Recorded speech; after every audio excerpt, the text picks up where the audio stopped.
Yeah, when the news hit, it just didn't feel real, gonna be honest. I remember when we went and filmed that 2019 Speed City Houston film. I worked a lot with Leroy. Cam was always there a couple times. He had graduated since then, but he was part of that strong like alumni contingent who was always around doing workouts. And it's just so feels so weird seeing someone pass that young. It's someone that you covered, you talked to that person, you interacted with them, you watched them run, you talked about their great races, and then all of a sudden it's just done. It just doesn't feel real. It's very sad, and I definitely got a feel for his teammates like Eli Hall, who like basically was with them all the way through high school, through college. He transferred to Houston to be with Cam. They went 1-2 in the 100. They won the 4x1 back-to-back years. It just that whole Houston track and field, community is devastated because you just don't see something like this happening. You don't prepare for it. You're not ready. And then when it happens, you don't know what to do. And obviously grief is the first thing, but man, it feels so wild and like not real yet. Even though it's been a few days. It's sad. Hey man, say you love your friends and family, right? Every day. That's Mhm. the only thing you can take away from this. So And he's been, like I said, a member of the track and field community for a while. I mean, I guess if you think about his parents, his whole life, he's been part of this community here. So, teammates he had at Houston, everybody, um, it seems like when they're sharing experiences, had a story about how great of a teammate he was. I'll remember the 2018 NCAA championships when, after he won the 100, Gordon, do you remember this? He dedicated the race to Brian Barraza, who had fallen in the steeplechase, which I thought was just an incredible display of how he thought about his team. Just a selfless nod, a true show of leadership there. He has um, this great victory, but he's thinking about, not even someone in his own event group, someone in a completely different event. And he took his time to recognize him and to dedicate his race because he always seemed focused on the team. So I'm sure there's going to be a lot more remembrances about him. Encourage everybody to go learn from the people who knew him best. But just a terribly sad news in the track and field world. yeah. And again, you got to feel for, Coach Leroy. He puts a lot of, energy and time into the sport of track and field, obviously from his pro days to now being a coach. And, nothing was probably more important to him than seeing his own son go through coaching him when he was in high school, getting to coach him in college and post college. And it's just, you don't expect things like this, right? This is not a challenge you're prepared for. You don't know how, you're prepared for heartbreak of, a breakup or an injury or just, bad luck here and there. You're just not prepared for something this extreme. So once again, yeah, nothing but love out to the Houston family and especially the Burrell family. You see a photo there with Coach Burrell and his son and the rest of the family there. It's just so yeah. It's sad. I guess that's Mm-hmm. really you really don't have any other words, right? It's just you don't know how to kind of react. Mm-hmm. Yeah. Listen, and there's no good way to pivot from that to talking about track and field. But again, condolences out to everybody at Houston, and wishing them the best through this horrible tragedy. Um, so yeah, so let's pivot now. Let's talk about track and field. I know it's going to be difficult to do that, but we wanted to recap some of the races that we wanted to see in the second half of the season. So we talked about last time we had kind of given out the best ofs of the Olympics. Now we're looking post Olympics, and it is an interesting setup here, Gordon, because the pre-classic is in a couple weeks. So not only is not only are there diamond leagues after the Olympics, but the pre-classic is one of those diamond leagues, which typically attracts the best American fields of the entire year. So we have an interesting dynamic here set up where I think we're going to see better racing post Olympics or post World Championships than we're used to seeing, despite the fact that we're coming off of this big event at the Olympics. How do you, before we get into specific matchups, how do you see the next, I guess, 6 weeks or maybe even a month of racing that we have left going in track and field? I'm gonna go with the opposite take. I don't think we're gonna see better racing. I think um, we're gonna Better than normal, see not better than Tokyo. we're gonna Better than see normal, not better. yeah, okay, but like we're gonna see things promoted as something that's gonna feel like we're gonna get to that level of what the Olympic vibe was like. But I don't think we're gonna hit that. I just think once you come off that Olympic high, you just kind of run out of goals, right? And there is the goal of a Diamond League championship, which would get you an auto berth to Worlds next year, which would be something Mm-hmm. some athletes are going to be looking at. Like Athing Mu could be like, hey, I could not have to run the 800 at the trials if I win this Diamond League, and then maybe I could just do the 400 at the trials, right? So there could be unique type of things happening. But yeah, I always get my hopes up that these athletes are going to still give us something exciting and incredible post Olympics or post Worlds, but it always kind of doesn't really come through. But I'm Mm-hmm. willing to be optimistic. And this Prefontaine Classic does look good. We'll preview it probably next week as we get closer to it. But Mm-hmm. hopefully, these Diamond Leagues, the remaining Continental Tours, and the Diamond League final will be a vehicle to get some of these races we want to see, which is what this podcast is, right? We're doing top 10 or top 5 or 6 or 7 races we want to see post Olympics. I have eight. I have Top eight. 8. There you go. 8 Top eight. lanes, top 8. Number one, you mentioned her name before, but how fast can Athing Mu go? Because she ran from the front, running that 155 at the Olympics. She, of course, didn't have a rabbit there, didn't have a rabbit in the Olympic trials. We're going to get to see this one. And the top of this list is races that I think we're actually going to see. So it's going from most likely down to least likely. But this pre-classic 800 is going to be pretty good. But just in general, I just want to see Athing Mu, how fast can she go when the focus is not just winning, but time as well? Yeah, I'm excited to see that too because she hasn't really been pushing the 800. It's wild to say that, but even the Olympic champion feels like she hasn't been pushed. I mean, the closest she's come in 800, I don't even know. Probably the semis of like USA's maybe because Mm-hmm. all of her collegiate 800s were, you know, winning by multiple seconds. A lot of her other 800, I mean, a lot of their close races were indoor 400s, right? That's the only time she's really Yep. been challenged much. So I do think we do need to see what is peak Thing Mo in an 800. She's 155 now. I think in 2021, maybe peak is 154, another 155. I don't think we get to that 153 potential world record range until next year or the year after. But I think she repeats it and runs like another 155. That's what I think she does. She's run 5 finals of an 800 this year. 2 indoors. One of them was in College Station. One of them was at the SEC Championship. Then she ran that 157 outdoors in Waco. Then she ran the trials. Then she ran the Olympics. That's it. So she's run 3 outdoor 800 finals and 2 indoor 800 finals.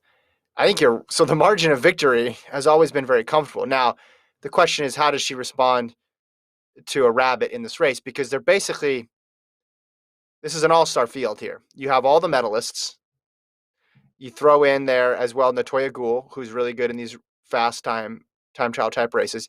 You have Kate Grace, who's been on fire. We'll see if she can keep it going, but she's run 157.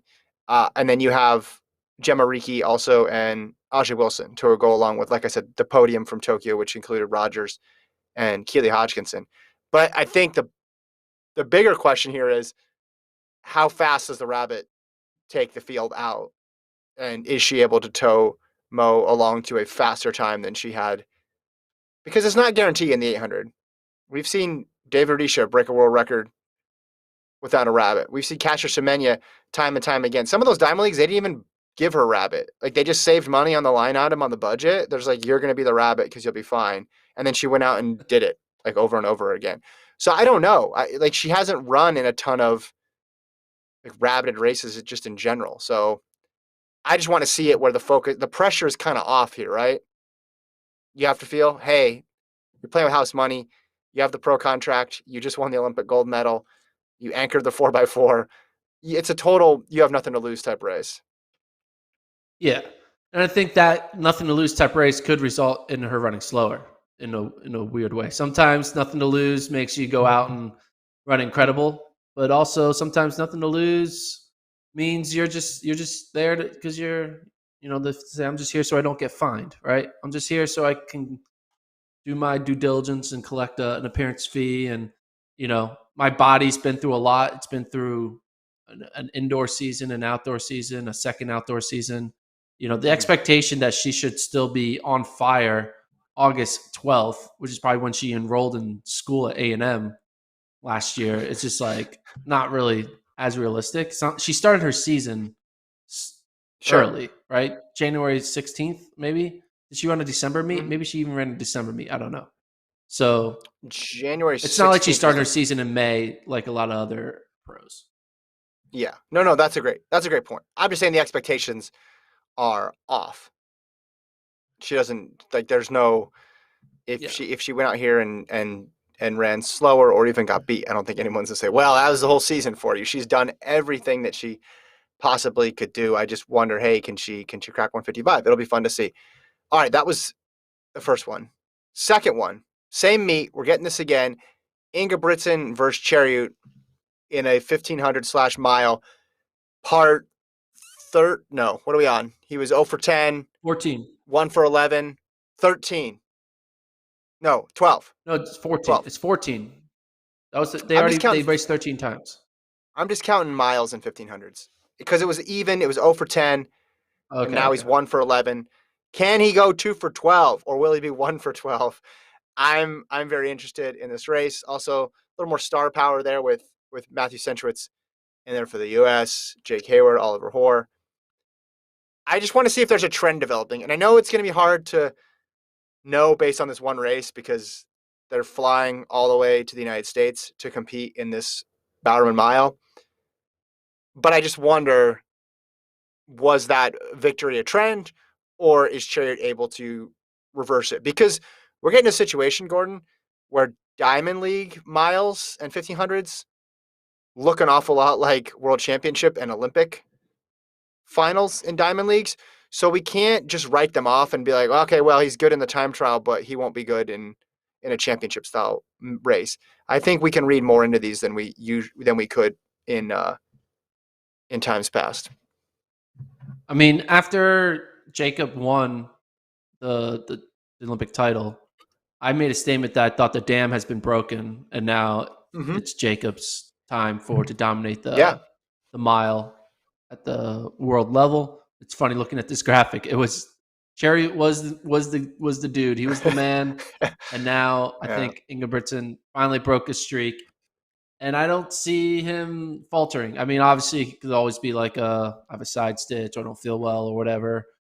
I got tangled up, but I think he's going to come in here, and I think he's going to win easily. I don't see Cheruiyot beating him. I think the trend's going to start. I think I'm going to be proven right in 2 weeks after my first statement. Hopefully, maybe I should put some money on it. Remain broken. Maybe I should maybe I should try to win back my $277 to break even by putting money on Jacob winning.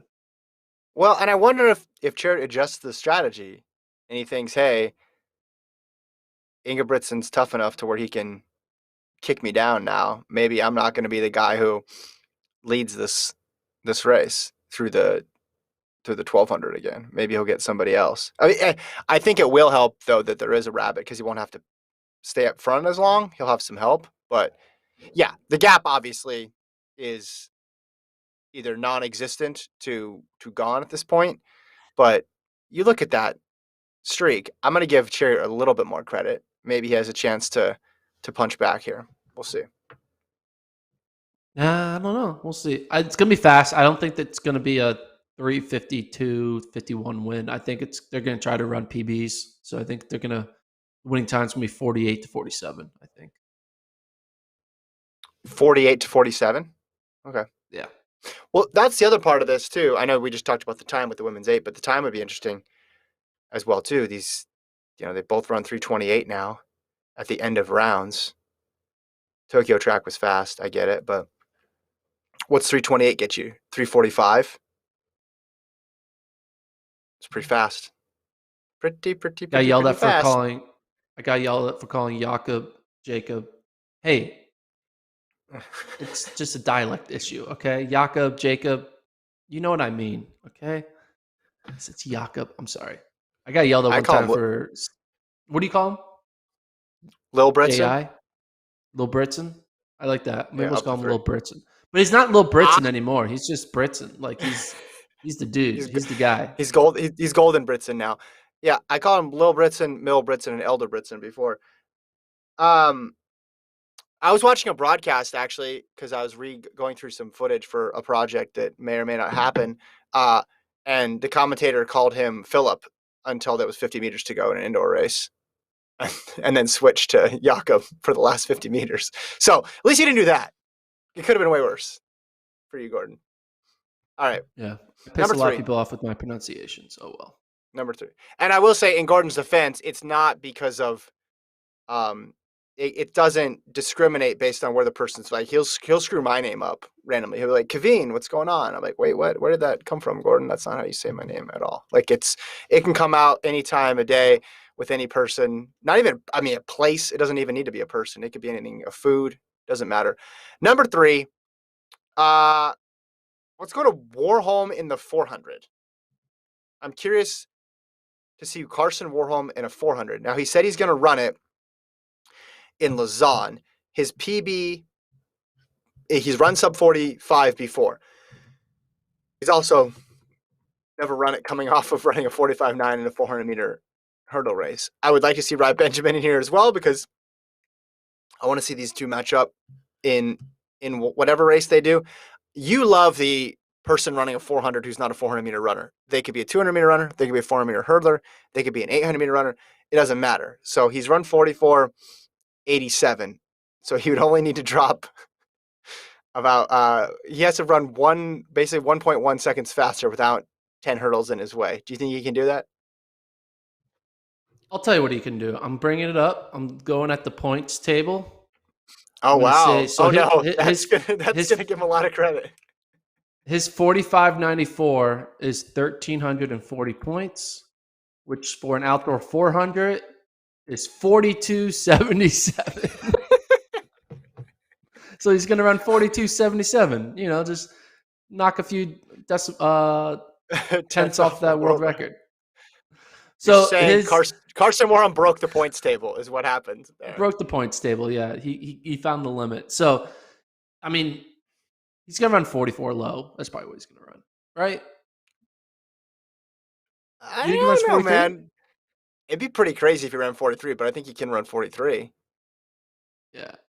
I just feel like the amount of energy and explosion and just like mental fortitude going into that final, it's just not going to be there for an open 400 at a random Diamond League. Like, he's not going to push his limits to a place where no return. You know what I mean? Like, wait. We're talking about Carson Warholm here. He had a reason though to run that 40. I know, but he had a reason. He had, as much as it is Carson Warholm, he had though still a reason. Like, I don't think he runs that time in Monaco if against Ry Benjamin, if they were both running the 400-meter hurdles in July.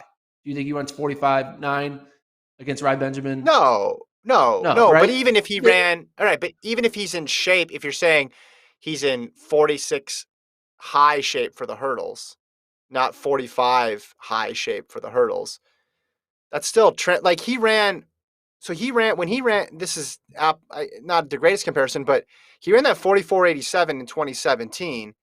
That same year, his 400-meter hurdle PB in 2017 was 48.22. So he's gotten over Yo, 2 seconds faster since then. Galaxy Brain. Ready for Galaxy Brain? When you run the 400-meter Okay. hurdles, you actually get 10 mini breaks in the race. So he Yeah, was actually exactly. doing he was doing Mm-hmm. a 10, 10-meter repeats. I don't know how the distance between the hurdles are, but like 40-meter repeats, because when you're going over the hurdle, yes, you use a lot of energy to get your body up, but that moment when you're floating, your body's not moving. That's like a second, half a second of rest that you don't get on a flat 400. So You he took, was actually just doing, 10 by 40-meter sprints, which is not the same thing as doing a 1 by 400-meter sprint. Therefore, yeah. he's only going to run 44 low. 44 low, I think, is the slowest he goes. I think we could see a 43 here from Warholm. I think we I could see a think we could 43, too, obviously, for the record. from Yeah. Ryan Benjamin. Yeah, your idea about the 10-meter breaks is kind of insane.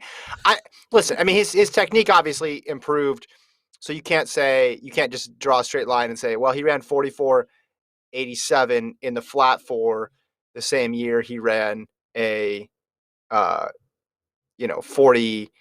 48 in the 400 hurdles, so he's going to run 3 seconds faster now. Obviously, that's not the case, or even 2 seconds faster now. But I do think that's instructive. He hasn't run a ton of 400s in his career. That's why I'm so excited to see it.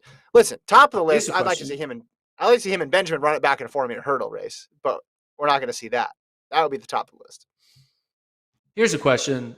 If he runs 43.84, which would be better than Stephen Yes. Gardner's Olympic win, does Stephen Gardner have to give him the 400-meter Olympic gold so he have both?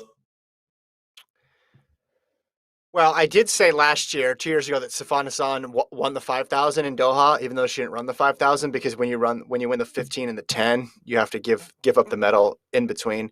No, I don't think Yeah. he has to give that up. I'll put some weight on the rounds versus no rounds, but if he does do that, though, I'm going to need to open up a new browser window. I'm going to need to get that Eugene 2022 schedule going to see if that double's possible, because I think he would need to start thinking about running both at that point.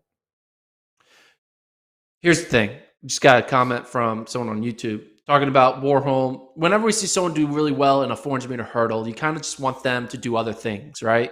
You want to see, Mm-hmm. because the hurdles just feel like it's finding ways to stop you from your full potential of how fast your body can go, right? Open 400. But what we need a live event. This is like UFC style boxing match, whatever. You get Dana White in there to kind of to announce it. Get Joe Rogan doing play by play. Held in Norway. Do it at whatever time. We need Carson Warholm versus Jakob Ingebrigtsen in an 800. Who do you think wins? Jakob Ingebrigtsen. Okay, no, okay. Make He it ran 600. Make 328 it and make, make, 800 make, or make it 600. 1500. What Make do it you a mean? 600. Make it a 600. Who wins a 600? Yes, 600 That's gets that's interesting. that gets Yeah, interesting.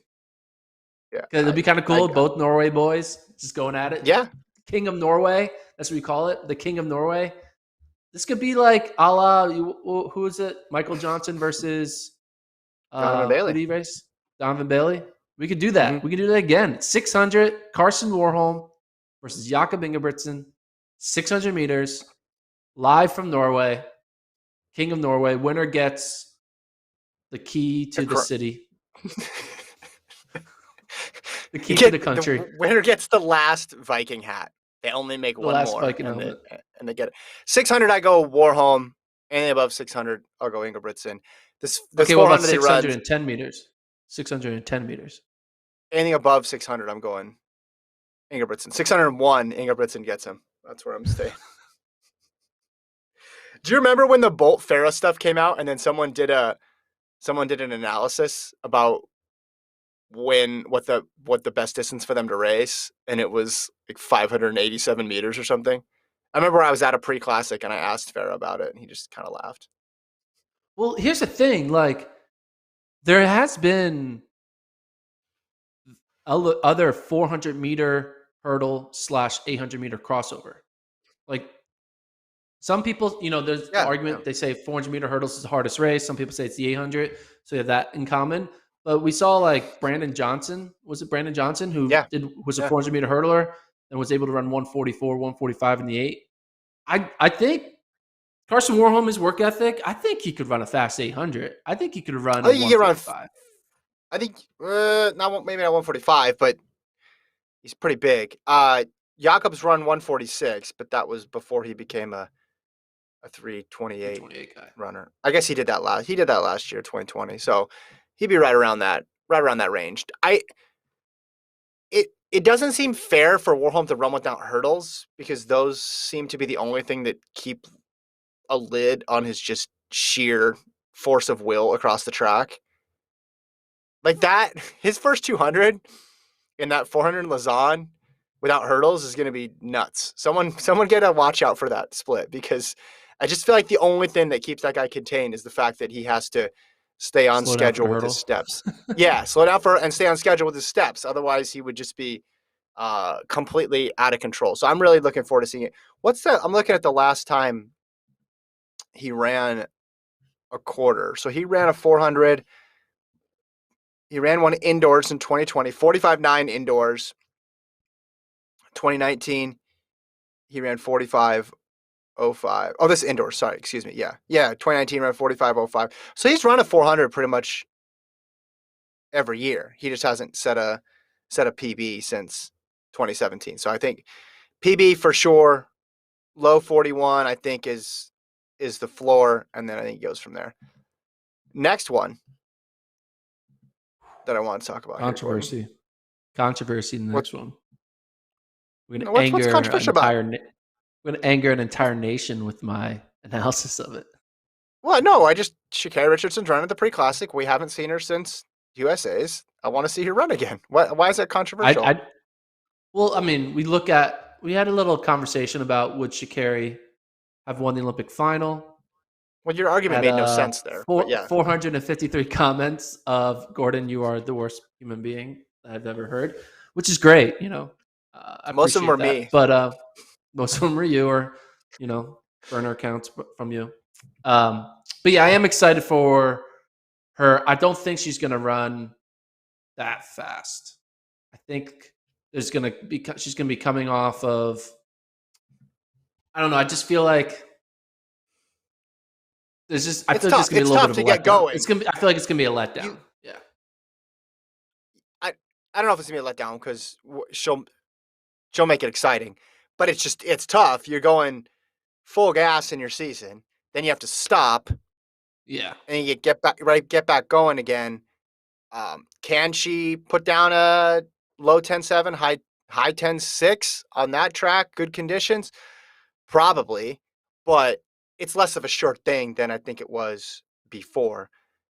The field should be good though.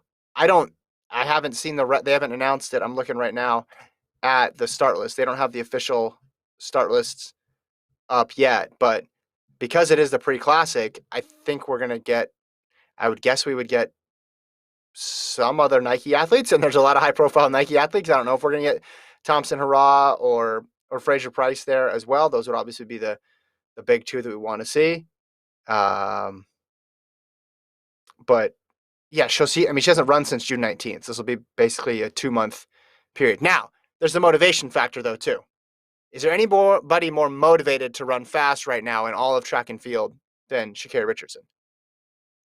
Maybe some people who missed out on medals, or maybe but the people who missed out on teams still went over and raced in Europe, or had the opportunity to race in Europe. So there's probably some people who are frustrated about their Olympic performance, but she's been waiting now for 2 months to get this opportunity. Yeah, I just think that her first races are going to be a little. I think she'll run like 10.8, 10.87 or something like that. Like, it's good, It shows that her baseline is pretty good, but like I don't think it's gonna be a 10-7, 10-6 or anything like that. I think it's gonna be like 10-8-7. The races that will be exciting for her is down the line when we get to September and she's running in the Diamond Yep. League final. Then and she's going up against, the other Jamaicans. She might get more ready to go, and then she could be in the 10-7, 10-6 range. But I think first race out of the bag is going to be probably a 10-8, which is pretty good if that's your baseline. So you went for maximal comments yesterday. Now you're going for minimal comments today. Gordon's lukewarm take. I just want to be right. I think she's gonna. I think she's gonna run 10-8, and then in a month from now she runs 10-6. That's what I think. As for is it 10-6-9 or 10-6-0 or 10-8-9 or 10-8-0, I don't know. But it's gonna be 10-8 and then a 10-6. I'm just thrilled we get to see her again. One of the most exciting people in track and field, getting to show her talents to the world. This will be awesome. I'm excited. Normally, post-Olympic or post-World Championship track, I'm like, okay, it's better than no track. But in this case, very excited about seeing her run. How many times do you think we'll see, not just in pre-classic, but the rest of the season, her race either Thompson Hurrah or Fraser Price? I don't think we see that often. I think. Give me a number, Gordon. Do we see it once at least? I think we see it once. Look at this little Sha'Carri Richardson. Put that up. Y'all back? Be worried. She's ready to go. Do you want to change your pick now? No, but shouldn't it say I'm back? Y'all back? Shouldn't it be I'm back? I don't know. She's saying be like worried. Be worried. Be worried. Okay, I'm worried. I'm excited. I'm excited. I'm not worried. I'm excited. Yeah, I'm not worried about my prediction. I think 10-8 first race. I think a 10-8 Rust Buster is very complimentary in my mind. So that's what she is. She's like starting her season over. But yeah, I think we see her race Elaine Thompson and or Shelly and Fraser Price one time. Okay. I'll put the over-under at 1.5, and I'll take the under. Next race that I want to see. Fred Kerley in a 400. Fred Kerley in a 400. Now, he's running the 100. That's a race that we're like, I want to see Fred Kerley do a 400. Well, he's running the 100 at pre, which is great. It's great that he's running at pre. I want to see him run at pre. But he's posting a lot about 400 stuff now too on his Instagram and elsewhere. But he's scheduled to be in the 100 at pre, along with let me pull up the names here of the other folks. But it's going to be basically the a Tokyo rematch again, right? So you're going to have Jacobs in there, Ronnie Baker, Kerley in there as well too. I don't know about DeGrasse, but also Justin Gatlin will be in there as well. But he'll have another crack at the gold medalist there, Jacobs. But he's also there you go, 400 meters soon. So he's talking about phase 42 all the time. So now my position, I take everything Fred Kerley says extremely seriously after this last year. So if he says 400 meters soon, that means there's 400 meters soon. If he says phase 42, that means you'll watch out. We don't know what he's capable of in a quarter, because when's the last time we saw a quarter from him? That was way at the beginning of the year, right? When he went to, was it in Doha? Or was it in one of those Continental Tour meets when we saw Kerley run? It was in Hengelo, 44.74. Ran two of them. Last one was June 6th. Obviously, his PB 43.64. I just want to see it. I just want to see what it looks like, how he matches up. I'm assuming if he's racing, there's going to be a good field. So we could see, maybe him and Gardner, maybe him and Zambrano, maybe him and Karani James. So he could get a crack at one of the medalists now, and he's a silver medalist now. I'm going to plan Fred Kerley's next 12 months for you. You ready for this? Okay, sure. Make sure you CC him. I'm going to CC him. Fred Kerley, please, if you're watching, this is what you should do. You don't need to take. You don't need to pay me for this advice. You just got to take it and do it. He's going to run the 400, hopefully a few more times this year. Gets into the 400-meter Diamond League final.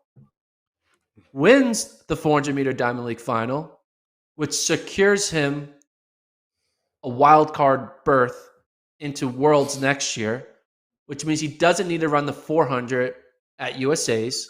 He only runs the 100 at USA's. He runs the 100 at USA's, finishes top 3. Maybe he wins, second, third, whatever. It's going to be easier to qualify because Christian Coleman won't count towards the cap because Coleman will have a bye. But regardless, he's an Olympic silver medalist, so he should qualify. That's not an issue. Qualifies in 100, and then he does the infamous 400, 100-meter double in Eugene. It's easy to do. It's 2 days of the 100, and then you go right into 400s over 4 days, and then do 4x4 or 4x1, and then he gets to choose: am I going to do the 400 or 4x1? And he's going to be the ultimate versatile athlete. So I think it's possible for him to also be on the 4x4 and the 4x1. Let me look the schedule. Let me bring it up. Because obviously he doesn't need to do the prelims, but yeah, he'll skip the 4x4 prelims. So he'll do the 4x1 final and then the 4x4 final. So Fred Kerley, you win the Diamond League 400, you go on and you win the USA 100-meter trials in 2022. Then you pull off the 100, 400 double. And then you also lead Team USA to a 4x1, 4x4 double. And you basically become Allison Felix 2.0, but this time to male the 1 and version 4. of it. It's the 1 and the 4. Okay. I guess Allison was never doing 1 and 4 at the same time. She was doing 1 and 2 or 2 and 4. But that would be incredible. It works out. The schedule works out to do the 100 rounds, 400 rounds, and then 4x1, 4x4. It would be awesome. And that's what I wanted to do. But first, you got to get that bye because that's key. And you got to win the 400 Diamond League. Or to do a little remix on your advice, what if he won the 100-meter Diamond League and got the bye in the 100? He doesn't get it. Christian Coleman gets the bye. Oh, that's He's right. Defending champion. Gotcha. Okay. Okay, that's a good. He's got to listen That's to this. That's a good note. That's a good note Yeah. because as we know, a lot of people forget the rules of track and field, including the people who cover it, the people who participate in it. That's right. Okay, so wait, 400-meter. Okay. And Lyles has the 200-meter bye. Okay, I'm running through all the possibilities here of what he should do. Okay. That's not terrible advice. It's not terrible advice. Tweet at Fred Kerley this advice. Don't. Dude, my advice is he could win 4 gold medals in 2022. That's my advice. And it makes it easier that he doesn't have to do the 400 at USA's, right? Because then he can kind of. So the 100, 400 don't overlap at Worlds? No, they don't. But they probably will overlap at USA's. Because they try to do everything in 4 days at USA's. Yeah. Okay, but that would get rid of it, right? He would get rid of that situation. All right. Keep an eye on that one. Phase 42. Hey, man, phase 42. Or phase 4 for 4 golds, according to Gordon here.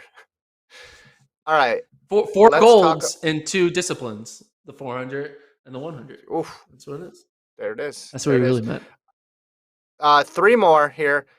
Sifan Hassan world record attempt. I want to see it in the 5K. I think she's already going for it in the 10K to try to get it back. There's just been this push and pull between her and Latensipek a day, so I get it. But I like to see her make a run at the 5K. She's good in the 1500, good in the 10. What do you think? If Sifan Hassan runs to try to get the 5K world record, wouldn't the oversaturation of 5K and 10K world records kind of dampen the like impressiveness of it. Seeing what Cheptegei did in 2020, you see the 10K world record being broken twice. All this stuff, like I'm kind of like 5K, 10K world record attempts are kind of out of style right now for me. I don't know about you, but Played I'm out. not. They're played out. We get it. People can run fast. Like I think it's because they broke Cheptegei broke really old records, the 5K and 10K. But then when you see all these other happening so quickly, you kind of want world records to happen every 5 to 10 years, not every season. Okay, Or but a specific event. Right. Here's the thing. So that might be the case, except we're near some round numbers here.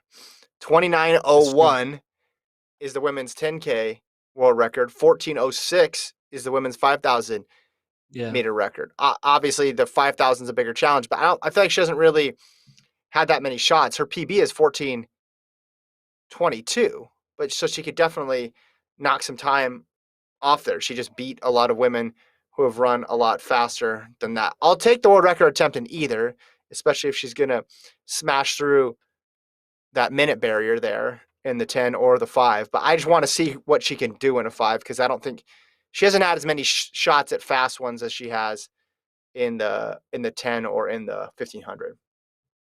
If she does run 13:59, which would be an incredible barrier to break, and she does it this later this year, I'm gonna definitely have where would Sifan Hassan finish at the 2021 Division I NCAA Cross Country Championship on the men's side? Would she be All American? Because you could be All American in the NCAA Division I championships with like a 13:59 5K PB. Hell, her 10K PB eventually is going to be impressive enough to be top 40. So, yeah, 13:59 is that's like a good male distance runner. Like that's not like a good high school. It's like she's getting closer and closer. I mean, obviously it's not 13 flat like the elites, but 13:59 would be an incredible feat. So yeah, I guess I like your idea that round numbers are more exciting than the world record itself. So yeah. So it's funny when you're comparing the times because when people were talking about, hey, is she gonna triple? Where would that rank historically? And people were bringing up Emil Zatopek, who at the 1952 Olympics did the triple 5, 10, and marathon. And they're saying, oh, that's obviously that would be more impressive, longer distances, just amazing. And it's grueling to get through. But then you look, because he competed in the 40s and 50s, his PBs, 13:57 and 28:54 and a 2:23 marathon. So now she's a little bit off those, but it'd be hard to make the argument if she surpassed his PBs and also did a triple that she's not on that same level because she's literally running faster than he did. Yeah. So yes, I think her PBs are misaligned with the 5K PB, and I like the symmetry. She goes 156. She goes up to the 1500 where she's got that 351. Then she goes to the 10,000 where she broke the world record and she ran 29:06. But then in the middle, there's this 14:22 and it sort of sticks out. And then she got the 65-minute half marathon. I want people's PBs to be fully optimized at every distance. I don't like it when there's an outlier PB that's too slow. I want the course correction there is all I'm saying. Okay, two more. Bromell or Michael Norman in any race. I just want to see those guys run something. What do you think? Interested in that? Yeah, I'm interested.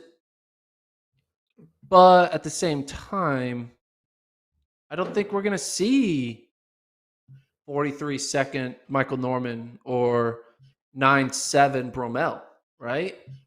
I feel like we don't know. That's what I say. I don't know. That's why I want to see it. But I feel like Bromell's maybe Michael Norman runs a 200. Yeah. Maybe Norman runs 100. We don't know.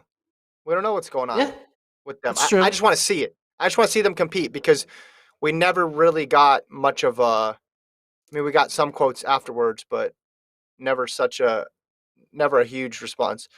Oh, Bromell tweeted 9.65 and then 9.36. Yeah, I like where his head is going. This is good. I mean, are those his 100-meter times, I'm guessing? What does His goals? 936 mean? 9.3600? Yeah, but like the world, what's the world record? 5.8? 5.8. What is? I think that might mean something else. Sometimes Okay. these sprinters are really good at posting like we talk about NBA players posting cryptic troll tweets to NBA fans about trades and free agency. Dude, sprinters do the same thing with like what's on their mind, like, hey, can't keep me down. And they're like, what? Are you injured? Like what? Might be something else. I think the Yeah. All 936 right. is something else, maybe. But yeah, I You mean, don't it'll be like that cool one. if Bromell. I just feel like they're not healthy. Maybe Norman We is don't know healthy and that, just though. needs a We don't know. refresh. We don't know. We don't know. Well, Bromell definitely isn't healthy. He does not run it He all the ran way the up 4x1. until. Yeah, but like he probably was like, I can run 9.8, I can run 9.9. So they're like, all right, stay on the 4x1. But like, I don't think Bromell's 9.7 right now. But maybe he is. I don't know. This person, John Hagler, CR, was like, what? 936? Wait, what? That's how I'm reacting. Yeah, I am mean, excited. I would want to see them run. I guess I only want to see them run if I know when they're running, they're going to give us, they're going to be 100%, right? Because seeing right. them Well, that's run the 70% isn't as, fun. well, that's the implication is it means that they're healthy, and then let's see True. where they're at right now going into because we waited forever for these Olympics, but the next one's coming real quick. That's true. The Eugene World Championships are not a late World Championship, so we're obviously well inside 1 year to go here. So I just want to see. I'm curious. All right, you didn't like that one. That's fine. You'll like this one though because you brought this one up. Jamaican women going for the 4x100-meter world record. That quartet of Brianna Williams, Elaine Thompson-Herah, Shelly-Ann Fraser-Price, and Sharika Jackson ran 41:02 in Tokyo, which was 0.2 off the world record set by the American team from London 2012 who ran 40.82. The American team in Rio ran 41:01. So they were just 100th off that. But given the ability, the talent from those four, I think the world record is in their grasp. I have this one as the least likely to happen just because you got to coordinate four people's schedules and put on a 4x1. But I would just love to see this because there's no guarantee they're all going to be in this shape again. Yeah. You have to maybe find a diamond league to put it up, and like it's also just gonna be hard. I feel like running by yourself in a 4x1 might feel a little weird. I remember when Team USA had to do that to qualify. They had to like rerun in lane 1 by themselves at one of the World Championships or Olympics. But yeah, they have the talent to break 40.82, which is the world record by US. They have the talent to run faster than that. Yeah. They have the talent to run like 40.5, in my opinion. You just Yeah. one thing that sucks about relay records is that you really only get them 3 times out of 4 years, right? You only get them at global championships. So it's hard to get them to come together for this cause, but I don't know. I mean, we do know I've heard there's a little bit of beef between some of the athletes, between Elaine, Shelly, Sharika. I think there's a little bit of they used to train together, then they don't, so maybe they're not going to be too keen of feeling the need to work together. But hey, this is their chance, though. They all get the world record. Yeah, they all get it. So. Yeah. You got a woman who's run 10:61 this year and 10:63 on the same team. Not 10:61 and 10:63 as their PRs at some long forgotten time of their career. Yeah. No, this year months ago, they had people run 10:61 and 10:63.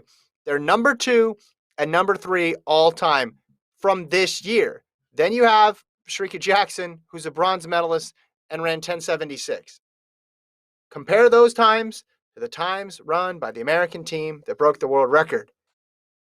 Or even an all-star team from anywhere in history, and Jamaica could go toe-to-toe because they got number 2 and number 3 right now. It's not a guarantee that that's going to be the case in 2022. If we could figure out a way to get this race to happen, right? We find a meet to put it on.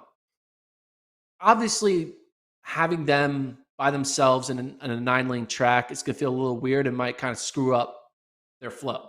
So what would you put in lanes 3, 2, and lanes 5 and 6, wherever lane they decide, to kind of simulate a relay? Do you put other, like, do you put Carson Warholm running in lane 5? I mean, he can run 42.77, right? According to my points table. You're trying what do we put in the other lanes to kind of simulate a 40.5 pace for everyone else? Because the wave light technology, no one's going to be looking down. What type of, is it two men running like a 2x200? You know, get the Lyles brothers, just Josephus and Noah. They just do a 2x200. Yeah, I don't know. They could do it by themselves, or just put some other teams in there that they blow out of the water. The Swiss are always. I always feel like every Diamond League, whenever there's a 4x1, the Swiss are involved in some way, shape, or form, and they break some sort of record. So give Switzerland 3 teams, A, B, and C out there. Just give Jamaica a lane. They don't need to worry about competition. They're just racing against the clock. It's fine. It probably will be better that way. They won't be thinking about everybody. They'll just be thinking about their handouts being clean, and they'll run that 40.5. You know what would be great?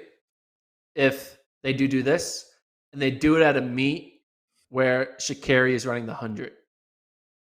Because then you have like the dynamic of like, oh, you guys don't want to race me, or I don't want to race you. Like, because if Jamaicans are at a meet that Sha'Carri's at and they're not racing each other, that's going to add some tension, which is what you love, right? That tension building up to 2022.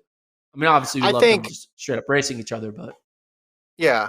I was gonna say, if that's the case, I don't know. Maybe I'd just rather have them race each other, but I just don't think it's gonna happen. They too much to coordinate. I put it as the lowest possibility that it will happen, but it would be great. And I think this is a historical opportunity that I don't know is going to be there. Now, maybe it will be. Maybe next year they'll come back and they'll run 10.61 and 10.63 again, and then they'll do it in Eugene with the exact same group. But that's not a guarantee.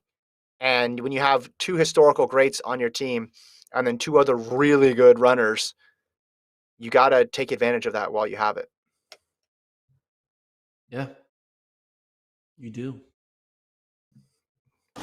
That's it for the show. That's all 8. That's it. That's all 8. Man. We did it. We got a bunch to talk about next week, though. So we're going to go back to 3 days a week next week. Obviously, we have the pre-classic coming up, but we'll start talking about some fall marathons because they're announcing some fields. Just saw that the Zurich Diamond League, they're going to run the 5,000 on a track outside the stadium that's like 560 meters long. So there's plenty of things to talk about. We'll do it all next week. Whew. Thanks to Colt for producing. Thanks to Travis for producing. Have a good weekend, everyone. We will talk to you on Monday.